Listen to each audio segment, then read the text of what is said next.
Hey guys, um, it's time to do a little catch up on my December T.B.R. What did I read for the Festive Readathon, and what did I read for the Magical Readathon, the trip to Lightfall, or Lightfall as she calls it.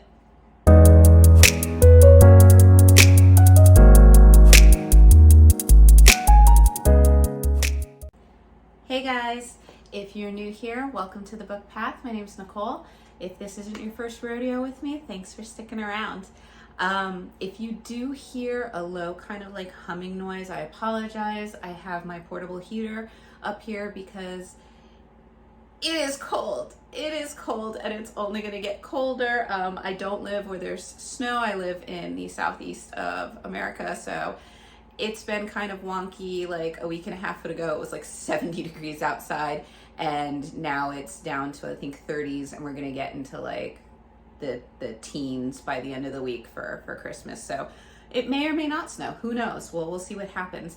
But this is probably going to be the last video that I post before Christmas. So happy holidays. I'm trying to be festive. I know you can't see it, but I've got my handy dandy, Olaf leggings on here to kind of celebrate the holidays. It's been kind of a chaotic morning because as I'm filming this, or right before I filmed this, the World Cup, the FIFA World Cup championship game between Argentina and France was going on this morning, and my husband and I, we like to watch the World Cup, and we've been watching it for, gosh, it feels like the last 3 weeks or something now, I'm not sure. And my husband was really wanting Argentina to win because Messi, and there's no knowing if Messi's going to retire after this or what's going on. And we do like Messi, so we wanted him to win. But as the cup was going on, I took notice of France's number 9, Olivier, I think it's French, so Olivier Giroud. I don't know if I pronounced it right, but very handsome man. So I started cheering for France, and yes, that is a totally, probably not. I mean, they're a great team. They were a really, really good team, but it doesn't hurt to have a little someone to look at while you're watching these guys run around. But it was just crazy because we're watching the game and Argentina's up to nothing, and it's getting close to the end of the game, and I was like, if it gets to the 75-minute mark, I'm just gonna go upstairs and start getting ready for the video. And it got to the 75-minute mark. Argentina's winning 2-0. I get upstairs, I'm getting ready. I literally have the hair straightener in my hair. Don't even hear my husband walk into the room. All I hear is, France just scored, scaring the utter crap out of me. I'm surprised I didn't burn myself, but I didn't. And France scored a penalty kick, and then they scored on top of that in like the last parts of the game. And so now the score was tied 2-2. I had to put everything down, run back downstairs, watch it.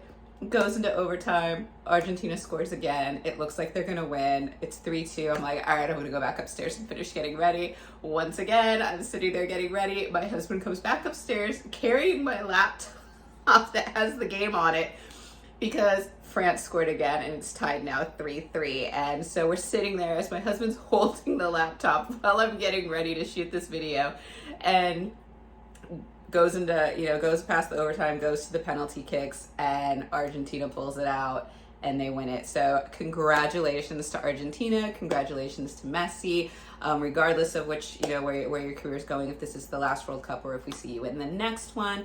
Congratulations to France because it was a heck of a game. Congratulations to Croatia for winning 3rd place. And congratulations to Morocco, because I think Morocco was the first African team to make it into the semifinals, and they ended up getting 4th place. So bravo, well done. I mean, they were thought to be a huge underdog this whole tournament. So congratulations, and congratulations to just all the teams that came to play, because it is a huge honor. This is like the Olympics for soccer. So congratulations to the teams, congratulations to the players. You guys are amazing. So with that little newscap for your sports recap for this video, sports for books, whatever. With that being said, let's go ahead and get into the actual bookish portion of this video. basically, you guys know if you watched my December TBR, and then if you watched the changes, you know, the wrap up video with the changes to my December TBR, you guys know that already my December TBR was kind of starting to change up from what it originally was. And that did not stop due to the Festive Readathon and the Magical Readathon going on, just kind of the prompts for that. Books kind of got swapped out. There are some that I'm probably not going to get to this month. We'll go over those. But it's kind of been an underwhelming month for me. I think this is probably, usually I have a good dose of like, you know, at least 1 or 2 5 rated books, 1 or 2 4 rates, and like only a few like 3 stars. But honestly, kind of underwhelmed. So let's see what I got into. Let's see what I did. Let's see the thoughts, because that's what you guys are here for. And basically, I already knew this month was going to be a little weird when the first book that I read when I was wanting, festive reads, snowy reads, romantic reads, fantasy reads. First book up was a vampire book. Only because it finally became available on my Libby app. I was waiting for months. And that was Dark Lover by J.D. Robb. This is part of the Brotherhood, the Black Dagger Brotherhood, I think the series is called. But it's one of the more famous vampire series written by J.D. Robb. I've heard a lot of talk about it on BookTube. A lot of people raving about how amazing this was. So I wanted to pick it up, give it my thoughts, because I see it around all the time. And like I said, it finally became available on my library app, and try it out for free, you know, why not? I rated it 3 stars. It was okay. It felt very much like a 90s, early 2000s kind of supernatural copy detective romance series. None of those series names come to mind. I watched them.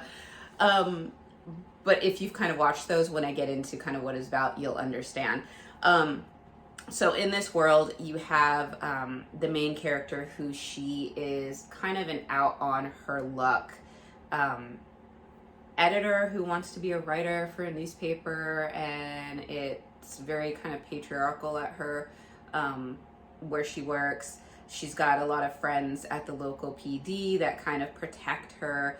She grew up in the foster care system, and she doesn't know it, but her father is a vampire, and he's part of the Black Dagger Brotherhood, the warrior society that exists within the vampire community, and they are there to protect the vampires from a group of, like, they're not vampires, but they're not human. Reality, the way they were described, aside from having fangs and like the long fingers that you normally see with like the Nosferatu, that is exactly what they reminded me of, because they're supposed to be like pale skin, either white hair or they lost their hair. They have like no pigmentation to their eyes. I mean, like, so very much reminded me of like a Nosferatu, but not vampire.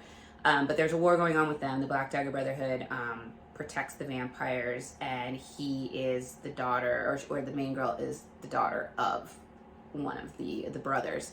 And he goes up to kind of the king of the vampires and wants him to protect his daughter, because his daughter is actually going through the change of possibly becoming a vampire herself, because it's like a hereditary thing.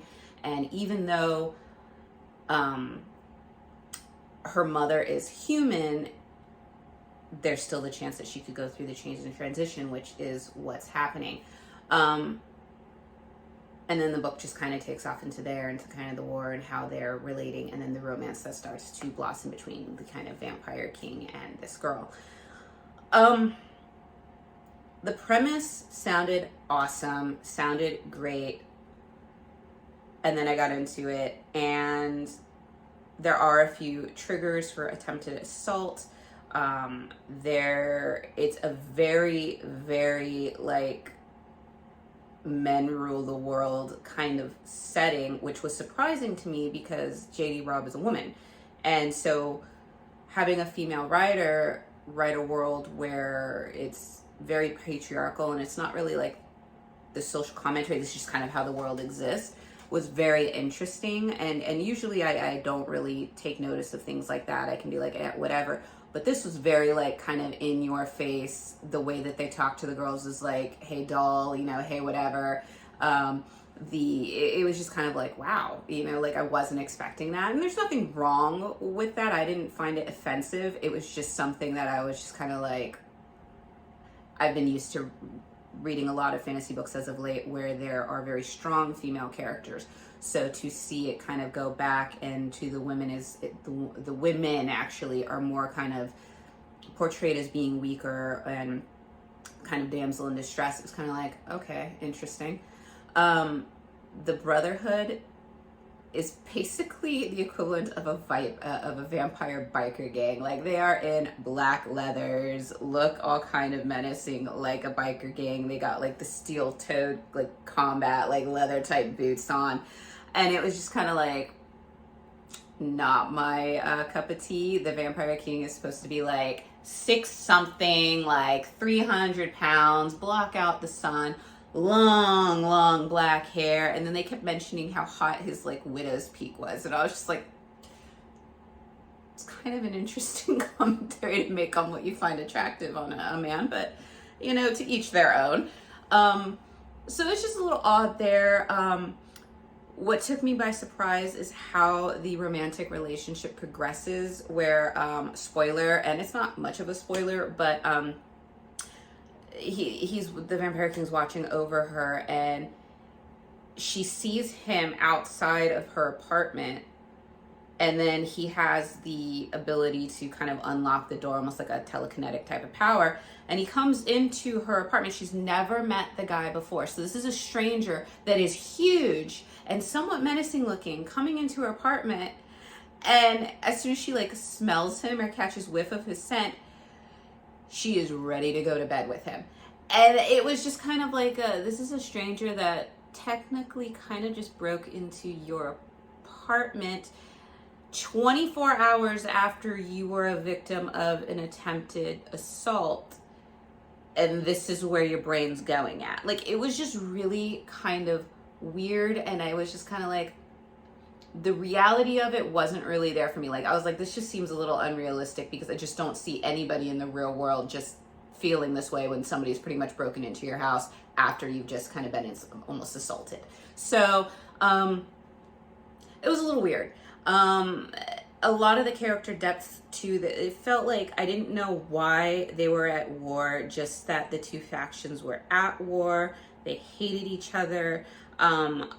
You don't really know, like, you kind of get a little bit of the feeding system and how the vampires feed, which is they feed off of their own instead of humans, which was interesting because I hadn't really seen that before.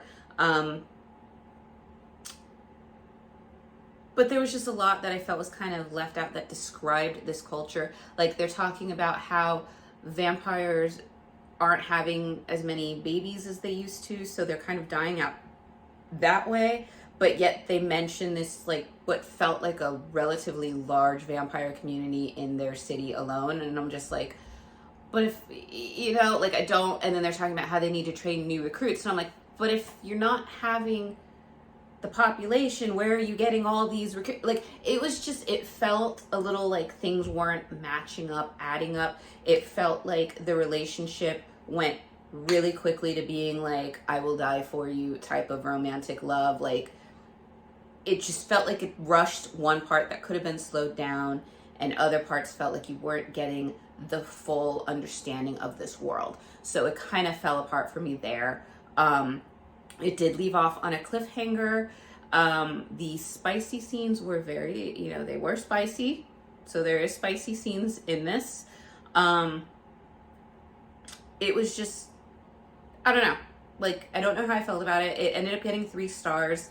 I didn't just get rid of the series and say, oh, I'm not going to finish the series, because I might pick it back up, especially if, like, in future readathons there's some sort of vampire prompt, because I have, like, this series, and then I have the Interview with the Vampire series, which I think I also rated a 3. So at least I have the books to kind of go to if I need to follow through with that. but I don't know. Like I'm still on the fence on it. So that was kind of the start. And then we went into Festive Readathon, and I thought about doing a separate video for Festive Readathon and then a wrap-up video for Magical Readathon, but seeing as I really only kind of read 1.5, 2 books for Festive Readathon, and then there were 3 books for Magical Readathon, I was just like, you know what, we're just gonna do it all together, and Magical Readathon ended yesterday, so I just figured I'd lop them all into one for you. So for Festive Readathon, there were about 9 prompts. I think 3 of them were really book related. The rest of them were more self-care. So I tried to kind of clump everything together as I could. I did do a T.B.R. Festive Readathon photo, which was one of the prompts, was to load a picture of your T.B.R. for Festive Readathon to your socials. So I did that for Instagram and Twitter, so the photo is out there if you want to see what I read. But it's going to get presented to you in like 2 seconds. Anyway, so I basically, for the other self-care prompts, it was like, do something that makes you feel good, which was like, you could take a nap, take a bath, whatever you wanted to do, drink a festive drink, and watch a holiday movie. I kind of merged all of those together, and I basically wore a face mask, made myself a hot chocolate with tons of whipped cream, and we ended up watching, which I predicted we were going to watch anyway, the Curious George Christmas, which tends to be my kid's favorite right now, and I kid you not, I can probably like recite every word to the Christmas Monkey song from that video, or the Are You Ready for Christmas Day to Come? I've seen that movie even when it's not Christmas. My kids want to watch it, so it's their kind of favorite right now. So we did that. I did not take a picture of that because I just didn't know how I felt about taking a picture in a face mask, but who knows, maybe in the future if I have to do a self prompt with that, maybe I will. But that was basically all the self-care prompts. And then for the book prompts, it was to read something with a festive cover, which was to read something with like festive designs on it, or festive colors like green, red, and white, which were like the traditional, you know, Christmas colors, to read something that had a festive word in the title for the holiday season, and then to read something that had a wintry vibe or cover art to it. And for that, I felt it fit all the prompts, but I read Resting Scrooge Face, and right now that is my only 5-star of the month. I rated it 5 stars. I loved it. It was more of like a novella. It was only like 80 pages, but I loved it. It was everything I was kind of hoping for in a holiday romance. It's an enemies to lovers kind of trope mixed with a second chance. And basically what you have is you have a girl and a guy who they grew up as high school sweethearts. She wanted kind of a life outside of the small town that they grew up in that is like very rooted in holiday traditions. It's like its own holiday town that happens up in the Northeast US. And he is more, I'm happy staying small town. So he breaks her heart to break up with her. In to his defense on his side, because this is a dual POV story, he does it to give her a chance to go out and explore the world. He doesn't want to hold her back. She takes it as what the heck and is very angry for years to come. So it's about, I think it's like 10 years after their breakup. She is now going through a second breakup. Her boyfriend kind of kicks her out of their apartment, and so she goes back to her family house in this small town of the Northeast. Her parents are letting her stay there as they kind of renovate it and just bring it back up to date. Her parents are like staying in Florida. So she's really there with like her grandma, and her grandma's like a pistol. She's awesome. And what you end up finding is she just really doesn't have the holiday spirit. Her ex is still in town. He doesn't have the holiday spirit. Because they're both trying to avoid each other. They know they're back in town. They're not ready to like come to grips with re-meeting each other after like these 10 years. So it starts off with the guy writing kind of like this letter. It's almost like a Dear Annie letter for the newspaper. Like, that's all bah humbug. I hate the holidays. This is horrible. You know, crumbles it up, tosses it in the trash in front of his friend, who is an elderly gentleman who also happens to be the town's postman. Little does he know, he takes the letter out of the trash, folds it up, puts it in an envelope, And because he knows the backstory to the broken heart that this guy has because he let the love of his life go, he delivers it to the girl, being like, oh, I think you might need this. So she opens it up and sees that it's this letter that's just like frowning on Christmas, and she's loving it because she's just feeling very pessimistic about the holidays either. So she writes back. So it's kind of like them going back and forth about how much they're hating the holidays and making fun of the traditions. All the while they start kind of falling in love, and she does end up meeting him, her ex, in real life, and they have some banter. They're taking some digs at each other. There's a little bit of, just animosity going on, and then it starts to happen where they start understanding why things were done. So the girl is kind of left still having feelings for her, the love of her life, but now she's also starting to have feelings for resting Scrooge face, this anonymous person, not knowing they are the same person. So it kind of goes off from there, and I'm not going to give you the ending, but it was great. It felt like if this gets made into one of those holiday like rom-com classic movies that they put on the channel like Netflix or Hallmark, I'd be there to watch it. It was good. It was fun. It was everything it needed to be. So Resting Scrooge Face, awesome. And that was actually written by Megan Quinn, and I think they were offering it for free if you had Amazon Prime. It was free for Amazon Prime readers.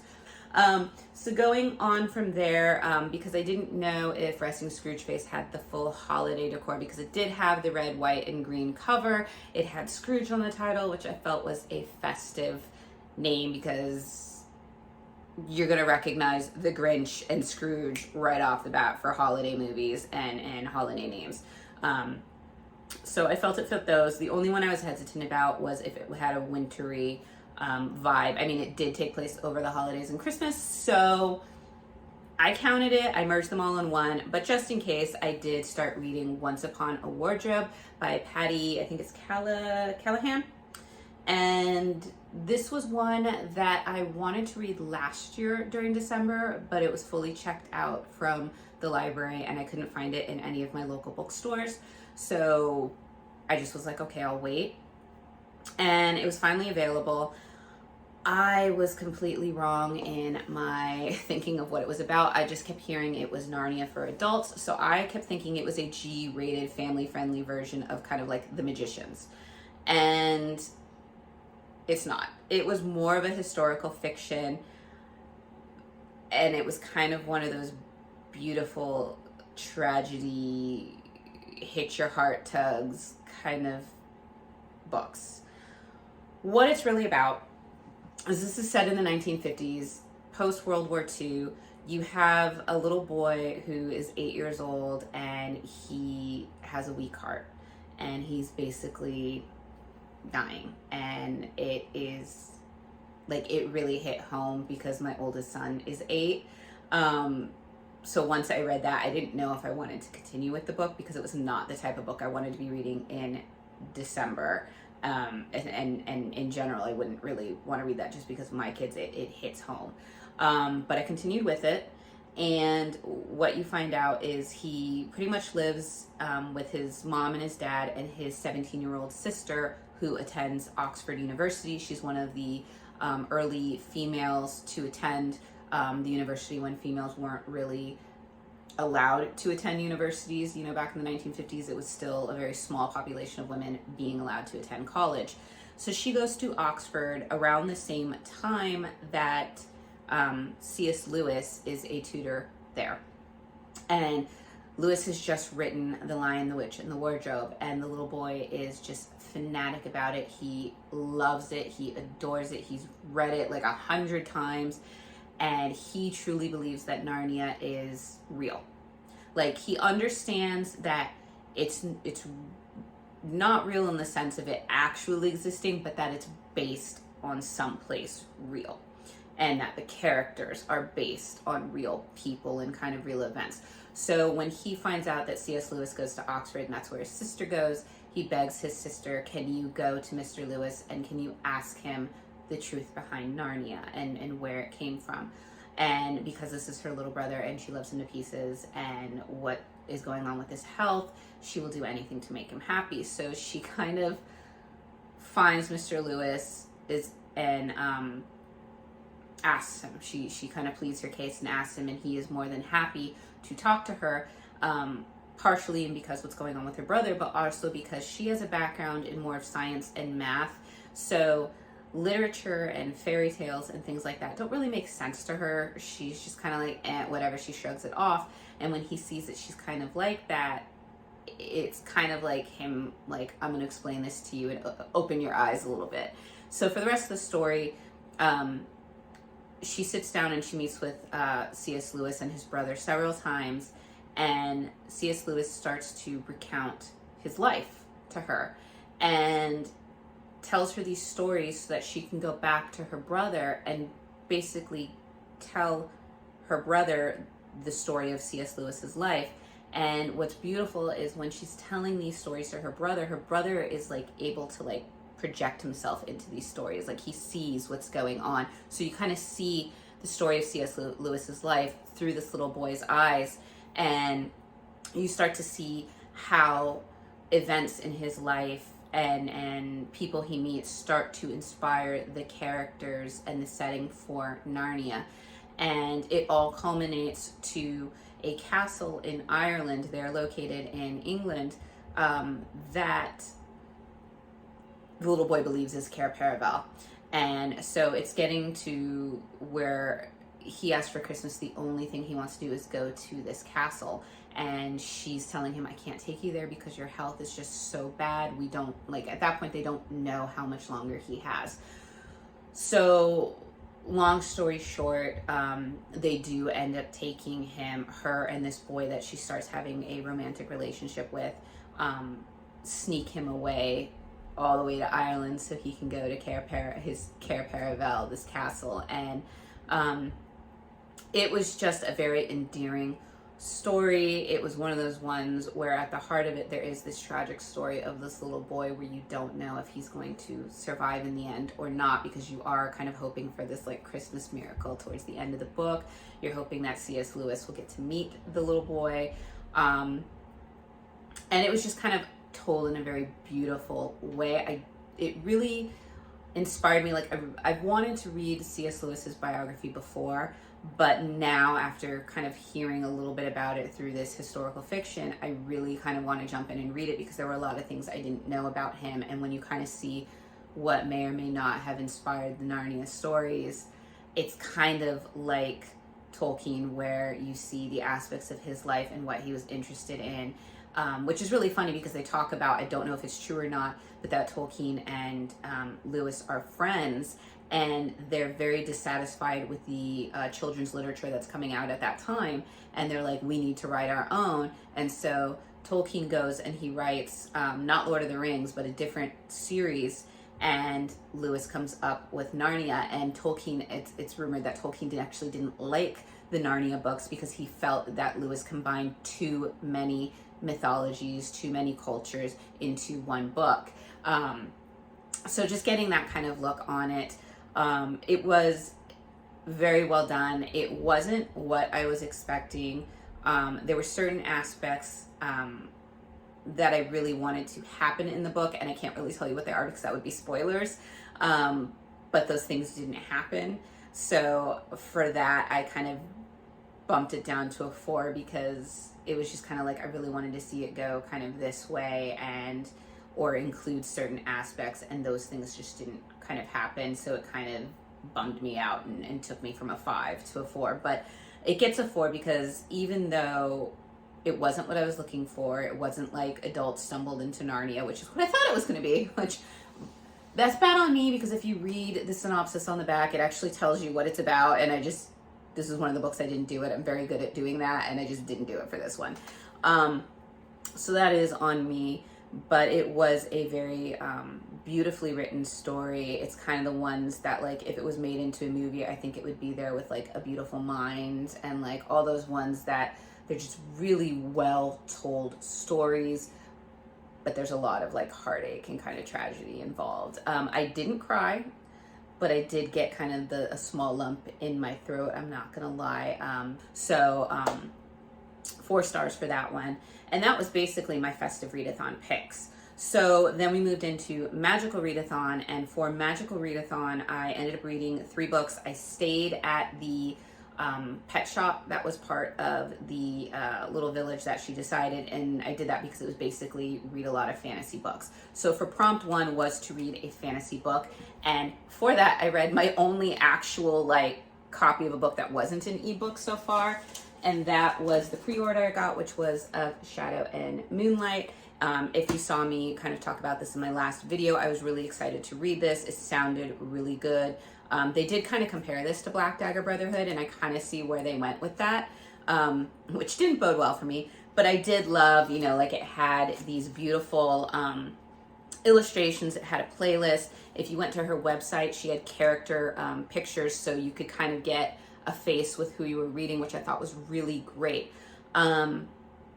It's pretty much, I think, overall, I really liked the way that the book was presented, like this actual physical copy with the playlist, with the backstories, with the links to the everything, with the illustrations in it, the fact that it had texting in there. I think that spoke to me more than the book itself. It has a really good kind of premise to it, but basically what you have is you have this girl Cassie who is also dying, and I'm like going from Once Upon a Wardrobe to this one, I was like, oh my gosh, you know, like I need holiday cheer and hope and things. This just isn't doing it. But she also has some heart problems. She has had, I think, 2 heart transplants, and she just has way too much scar tissue to try to do anymore. She has to take medicines to kind of help her with circulation. It's a rare form of, I think it was cardiomyopathy, that just so much scar tissue on the heart that was preventing it from really being able to pump the blood through the body, if my memory serves, but it had something to do with that. There are a lot of triggers in this book, a lot. Definitely check the trigger warning on her website at lunalaurier.com. And that being said, Cassie comes across a man in the mall, and she starts to have feelings, which is rare for her because she's kind of pushed everybody out of her life because of her health and because of her diagnosis. She doesn't want to let somebody get close to her only to hurt them with, you know, heartbreak if she doesn't make it. So she meets Damien, and Damien is a vampire, and he has a group of friends which wear a lot of black leather, very similar to the Brotherhood in Dark Lover. So I guess that's where the similarities are. And he recognizes her as his reincarnated, like, soulmate. But he kind of wants to distance himself because she is human. This is the first time she's reincarnated as human. So her memories aren't fully there. He's not seeing the recognition. But there are there's 2 factions, kind of. You have the vampires, and you have these kind of like shadowy creatures, whatever, that are at this war and have been at war for centuries. I say it like that because there is not a lot of stuff described and explained in this to really give you kind of like a cohesive feel to what this world is, to what the history is that's going on in there. Things are kind of given to you on a need to know basis that seem almost like, oh yeah, this is how this happens, to explain it there and then as kind of like an afterthought, which it got a little confusing. Once again, this is a vampire where they can feed on their own kind. They don't feed on the human race. So obviously her not being human, and he might need to feed, little things of jealousy in there.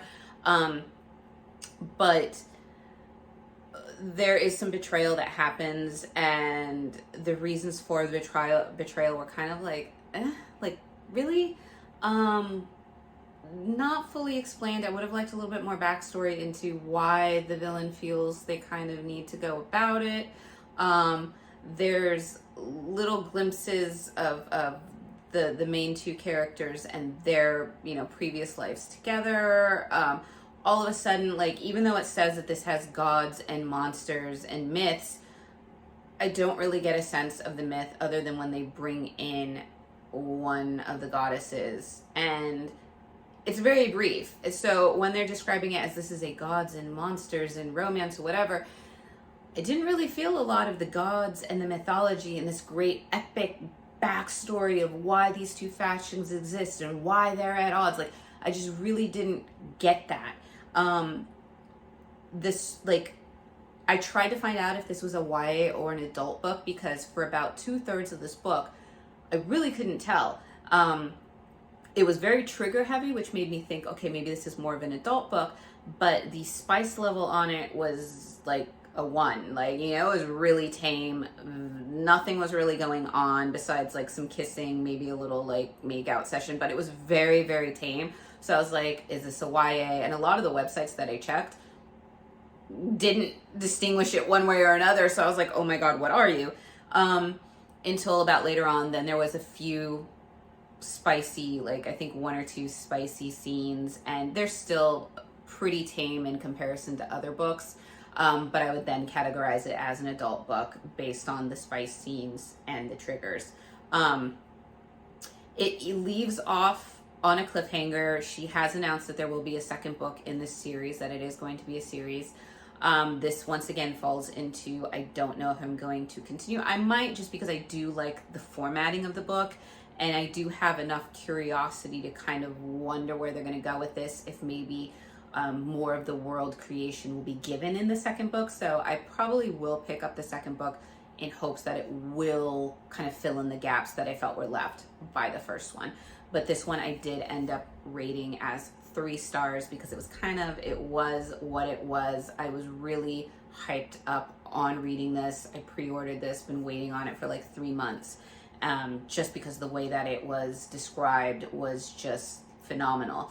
This is something that I think you can only get through Barnes & Noble, because it is a Barnes & Noble published book or published author. So if you do want to pick it up, like I said, it was interesting, but it just, like I said, I felt like it was choppy. I felt things needed to be explained a little bit better, and other things kind of jumped the gun. So it is what it is. 3 stars. So after that, I ended up having the prompt of a book with an animal on the cover, and I actually don't really have a lot. I think I had like 3 books that had animals on the cover, but they were chunky, and I know I needed to get like something small out so I could get to the last prompt if I wanted to complete all the prompts for the Magical Readathon.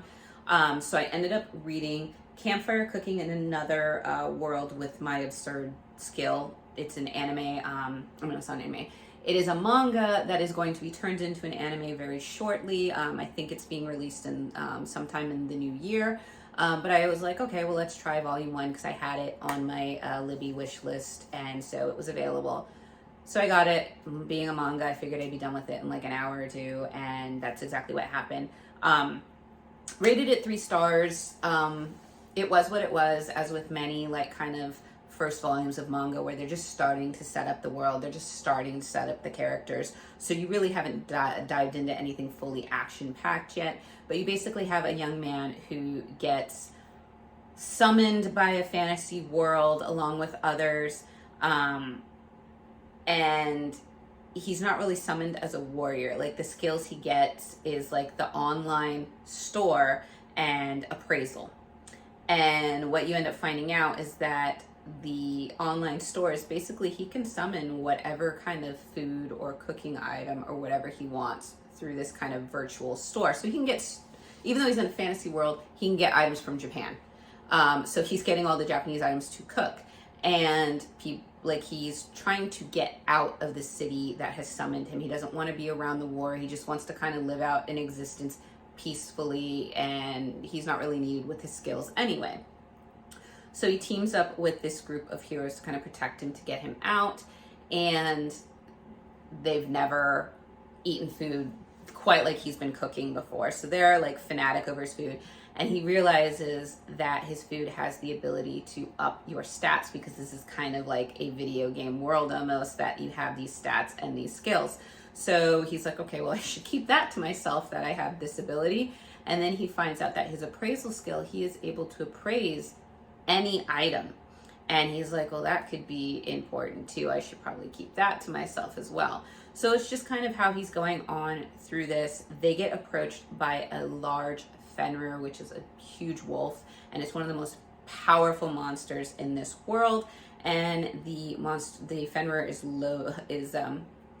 drawn to them because of the food, and he wants the guy to cook for him. And when he tastes the food and loves it, he forms a bond with him, making him even more stronger. So this character who doesn't want to be around war, doesn't want to be all powerful, is looking like he's going to be pretty powerful, and he might be needed in future battles or where it's going to go. So I will probably pick up this series going forward as just like kind of a fun read to maybe break up anything that might feel too tense or whatever, because it's just kind of one of those good, lighthearted, has a little bit of comedy in there, has a giant wolf. I am all about wolves. So we will probably pick that up. But like I said, it was a 3-star just because it was the beginning of the series and it didn't really get fully invested. You don't get like a deep dive into it. So, but it was still good.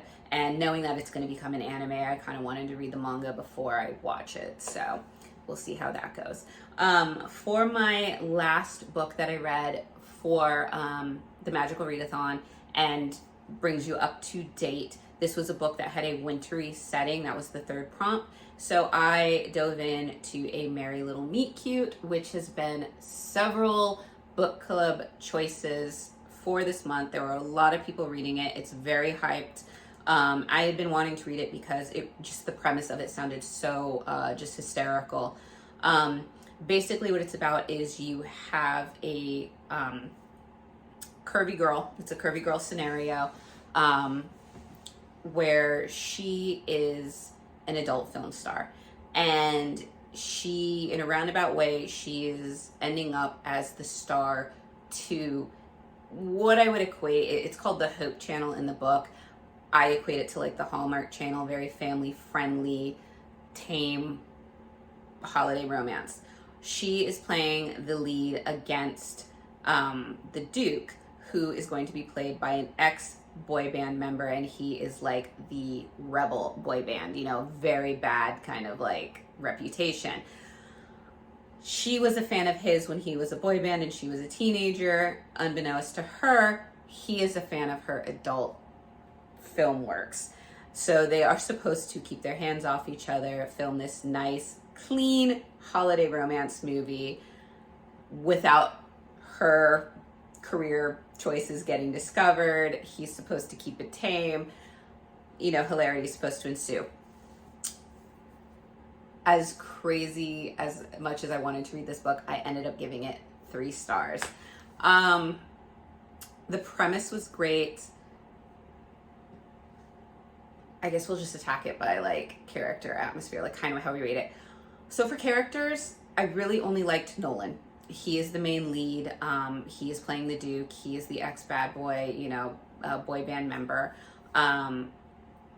Just because I felt like his character was fleshed out a little bit more. There was a little bit more to his backstory, a little bit more to why it was so important for him to keep everything, you know, good and tame and have this reputation.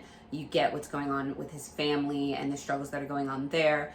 So I really felt like just the fullness of his character, whereas the other characters, the other main character, the female, she wasn't as fully fleshed out to me. Like, it just felt like you got a little bit of it, but she was kind of doing good. Like, there wasn't a lot of struggles other than the fact that she is an adult film star, which is something she is proud of, and you know, kudos to her. And she's just trying to keep it because she doesn't want the production company to find out about it and ruin the film for everybody else. So it was very mild as far as like the risks for what were done for her, which leads into the other thing is like they made it seem like it's such a high stakes thing that all of this is kept, like her past is kept secret. But a lot of the film crew that's brought in because of something that happens also works on adult films. So she is in a setting where majority of the crew knows what she does, so she's comfortable, supported, and everything. And they're not really keeping it a secret what they do, because there's running jokes about what that industry, you know, takes and requires, and the aspects of that industry, and it's not hush hush. So it didn't really feel like it needed to be much of a secret kept on set. It felt like only like it was being kept a secret from like the director and the writer. So it just didn't really feel like, oh my gosh, we got to keep this hush hush. The other thing that I didn't really care about is that it seemed like so much focus was on the struggle, like kind of what was going on in the background, and not kind of what I wanted to see, which was the kind of them fighting against their feelings for each other, fighting to keep it under wraps. I felt like that was just, I mean, pretty quickly they're at each other, and even then I didn't feel like they really needed to keep what was going on between them a secret, because some of the cast members pretty much figured it out right away. So it's just like I said, the whole we need to keep this under wraps, the high stakes, it just didn't really feel there for me. So like a lot of the scenes just didn't feel whatever. Lots of spice in it, very spicy scenes where after a while it just kind of felt like the way that they were written, it felt repetitive. Like it felt like what the spicy scenes contained, like the actions contained in them, were pretty much the same from the first time to like the fifth time. So it just kind of didn't, like I kind of started getting bored with the scenes, the spicy scenes, because there was no, like, it didn't start slow and then lead up, and it wasn't, they make a lot of jokes because of her profession, she has a suitcase of tools. We'll just go with that. And so when you hear that, you kind of have these expectations of not knowing what to expect for these spicy scenes. But they all kind of ended up almost being tame for what you would expect with both of their backgrounds, but just repetitive. And I just didn't really care for them.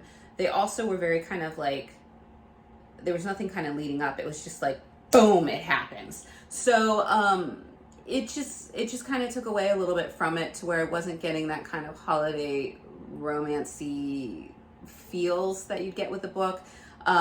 Despite it being set in pretty much what's a Christmas village, you really don't get the holiday snow aspects of it. Like if this was filmed any other time of the year for a romance, it would have worked.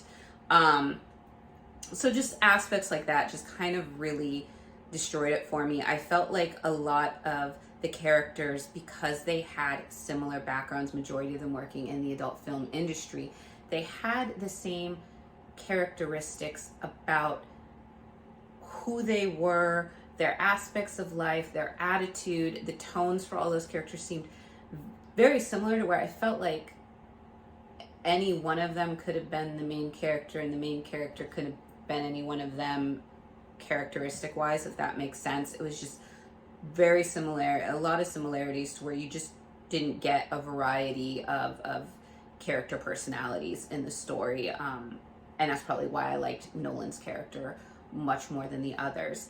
That being said, this book is full of representation and diversity. A lot of representation of the LGBTQ community, as well as those suffering or have been diagnosed with personality disorders, anxiety disorders, things like that. So lots of representation in this. So that was, that was interesting to see in a holiday, because you don't see that in a lot of holiday romance. So that was kind of where it was. It was a 3-star for me. It was decent. It sadly wasn't what I thought it was going to be, what I was expecting it to be, what I was hoping it to be. So it kind of fell for it. But I know there are a lot of people who are really loving it and enjoying it. So it just shows you how many different people can read the same book and have different thoughts about it, or different, be affected different ways. But that is basically kind of where I'm at right now. I am still reading. The book that I'm working on right now is a pretty, thick book. So based on, if I read this, how I feel. If I still have some time after it, I might just try to pick up some quick, holiday reads to try to get some holiday cheer, because the book I'm reading right now is more fantasy, not so much holiday. But that just kind of seems to be how December's going. So that being said, that is kind of up to date on what I am doing. I know this video is a little bit long, but I would like to say that I finally have made it to 50 subscribers. So thank you to everybody who is subscribed. If you haven't yet and you like this content, please hit the like button, please hit subscribe. It helps my channel to grow. I am so appreciative to you, to those of you who have left comments, who have liked my content, and who have subscribed. I know that 50 subscribers seems like a small goal when you see other channels with thousands of subscribers, but I am so grateful to each and every one of you. 50 subscribers was one of my goals. I wanted to celebrate 50, cheering on for 100, 500, and when I do finally get to 1,000. So I might try to do some funny things, like maybe do a funny dance when I get to 100 for you guys. And I know when I get to 1,000 subscribers, I might try to do a small giveaway, just to really fully celebrate the growth of this channel and getting there. But I am appreciative of all of you, and I just want you guys to know that. Also, I reached my Goodreads goal for this year. It was to read 100 books for 2022. And with Merry Little Meet Cute, I met that goal. So I am super proud of myself, because it is the most I have read in a year in a long time. So we will see how that will change in the year coming forward. I will still have a wrap-up video for December. So there still will be a December video. But like I said, this will be the last one before the holidays. So once again, if you liked this, please hit like, please hit subscribe. I wish you guys the best of the holidays, the best of the new year. Celebrate New Year's Eve, hoping you're around those that you love and that love you. Stay warm, stay healthy, and I will see you in the next video. Bye.